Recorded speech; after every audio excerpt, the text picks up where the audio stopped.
Hello everybody and welcome back to the channel. I wanted to do a quick overview of the Spotify car thing. I actually did a quick review, or a quick unboxing I should say, of this device a couple weeks ago. But I've had some time to use it, so I wanted to go over some of the features and basic things of what it can do, and some of the flaws that it has. But it is a pretty good device. And with that said, I want to go ahead and start off with the setup process here. So going through was very, very easy. So really all you have to do, you're going to link it up with your Spotify account, which is done all through the mobile app. So pretty quick, easy. When you start it up, it knows, you're basically connecting to a network, and it'll find it for you. After that, it's a pretty smooth process. It does ask you how you are using the device. So whether or not you are going to be plugging it in, so USB or Bluetooth. In this particular case, I chose Bluetooth. So I use Bluetooth typically. So in this vehicle, so this is actually a 2006 Subaru Baja, and it's not my daily driver, but I do drive it enough to where I wanted something that was going to allow me to basically have some visuals here on the screen, and without me having to fiddle with this down here. So this is an aftermarket Kenwood head unit that I've had probably about 5 or 6 years now. And it's fine. It does the job. But the screen is not that great or easy to see, especially in the sunlight. And based on the angle of the vehicle, the way it's designed, it doesn't work very well. So you can't really get to it. You can, but it's just a pain when you're driving. So my normal vehicle has Apple CarPlay, so I don't really have that issue. But in this one, it's a little bit different. So with that being said, I want to show you how the device integrates and how I use it in particular. So you're going to notice here, it's got a little knob here, which can control several things. Since I'm connected Bluetooth, it can control my volume here.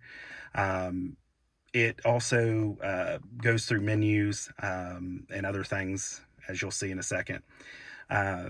It does have your play, next, shuffle, and heart, which adds it to your like songs. If you go back here and press this button here, you're going to notice it's going to bring you to a menu. So this is going to show you everything that you've pretty much listened to recently, and that'll show up on here. You can go through here, go to your artist. If you have any podcasts, that'll show up. Any playlists, those will show up as well. You can do a search, which will just kind of bring you up to this voice menu here, which the voice is actually pretty good. So if you're using it, you can go, the wait word is, "Hey Spotify, play Daily Mix 1. Daily Mix 1. And it's going to start playing. So I personally, I think it's pretty good in that regard. It does allow you to go through here, and you're going to be able to select many different things. And especially with your albums, I think it's pretty cool. You could go through here and select the song, whatever you may want. So you're just going to press that on the button there. Shuffle works well. Basically, all the device is doing is connecting to your phone, which then is, connecting to Bluetooth, and allows that to work. So it's just changing everything on your phone. But it is pretty cool that way, where you're pretty hands-free, especially in older cars, where you might not have the option to be hands-free. I think it's pretty cool. The other thing that it does have are these buttons on top. So there's 4 buttons up here, and these are called presets.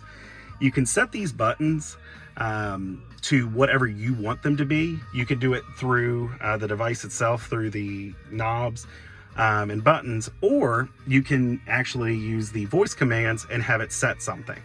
It will not set individual songs, but it will set albums, playlist, podcasts, that kind of thing. Mine, for example, when I actually got the device, if you press 1, no, actually, here we go. Okay, there we go.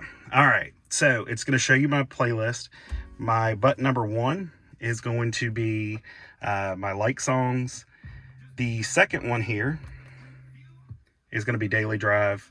And then there is also another preset, which is actually for the kids. I'm not sure why that's on here, but I didn't set that up that way. But either way, it's here. So I actually have no other presets set up. And it actually is talking right now, telling me about presets and setting those up. So really, this is a pretty cool device. I do want to go over one con that I've seen with the device, which is not the device's fault. It's more so the setup, or how I have it set up.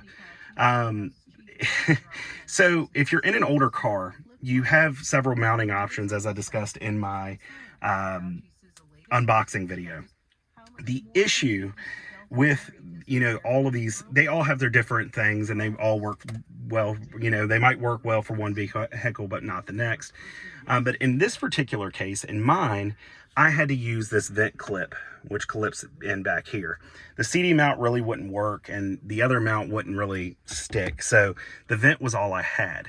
So your options here with this, so I'm going to turn the car on, and I'm actually going to turn on the air here.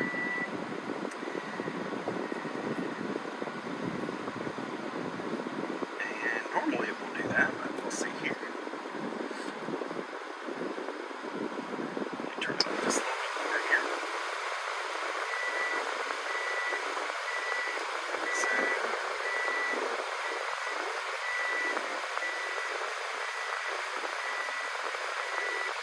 So basically what happens in a normal instance, today it's not doing it so much, but especially if I have any other automotive noise or anything like that, I get a little icon right up here that is basically saying that there is air interference. There is also a banner message that will appear as well that lets me know that there's air interference with that device. So depending on your setup and how you have it working, you may never see this message. Typically, when that message is on, I am not able to actually use the voice commands at all. They don't work, or they don't work well. So that is something that's pretty, it's not great, especially when it's real hot outside. There's not a lot of options there. In the winter, you might be able to use your floor setting on your car, and that'll change things up. But that's really the only con I've had with the device. It's worked very well, pretty flawlessly actually, over probably about 1,000 miles of driving with it. So really, I can't say, it's a simple device. It doesn't do a whole lot. Really, it's just a control for your phone, and it allows you to have some new features like voice control with cars that just have older systems or older setups.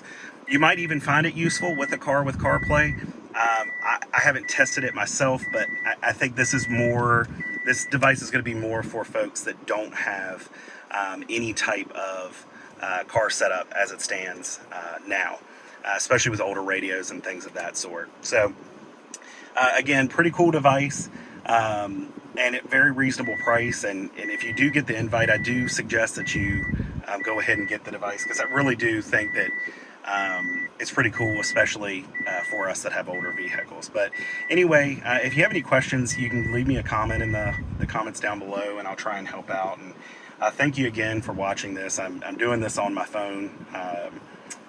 Not not a easy setup here to hold, but I'm trying to do this and wanted to get this out there. So those of you that are interested in this device or might get an invite and might not want to pull the trigger, I just wanted to get that out there for you guys. So thanks again for watching. If you like this video, please like.